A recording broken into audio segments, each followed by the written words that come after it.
నమస్తే అండి. Karthikeya astrology YouTube ఛానల్లో ఉగాది రాశి ఫలితాలు 2026 మిథున రాశి వాళ్ళకి ఎలా ఉంటుందో చూద్దామండి. ఇక్కడ ముఖ్యంగా మిథున రాశి వాళ్ళకి ఇప్పటి వరకు పేరు ప్రఖ్యాతులు బాగానే ఉన్నాయండి. రేపు జూన్ 2 తర్వాత కుటుంబంలో శుభ కార్యక్రమాలు జరుగుతాయి. దానితో పాటు కొన్ని అవమానాలు కూడా ఎదురయ్యే అవకాశం ఉందండి. అది కూడా ఒక 3 నెలల పాటు. ఉద్యోగంలో మీరు ఎంత కష్టపడితే అంత ఫలితం మీదే. ఎందుకంటే ఉద్యోగ స్థానంలో శని ఉన్నాడు.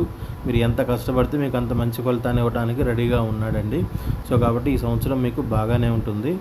జాగ్రత్తలు అవసరం ఏంటంటే మాట్లాడేటప్పుడు మీకు ఇబ్బంది ఏం రాదు. ఒక 3 నెలలు మాత్రం మీకు అనుకోని అవమానాలు ఎదురయ్యే అవకాశం ఒక్కటి ఉందండి. ఇంకొకటి తండ్రి తరపు బంధువులతో ఎప్పుడన్నా విరోధాలు వచ్చే అవకాశం కూడా ఉంది. వాళ్ళతో మాట పట్టింపులు కానీ జరిగే అవకాశం ఉంది. అది ఒక్కటి నెగిటివ్ సూచన తప్ప మిగిలినవి అయితే ఏమీ లేవండి. అన్నీ బాగానే ఉన్నాయి.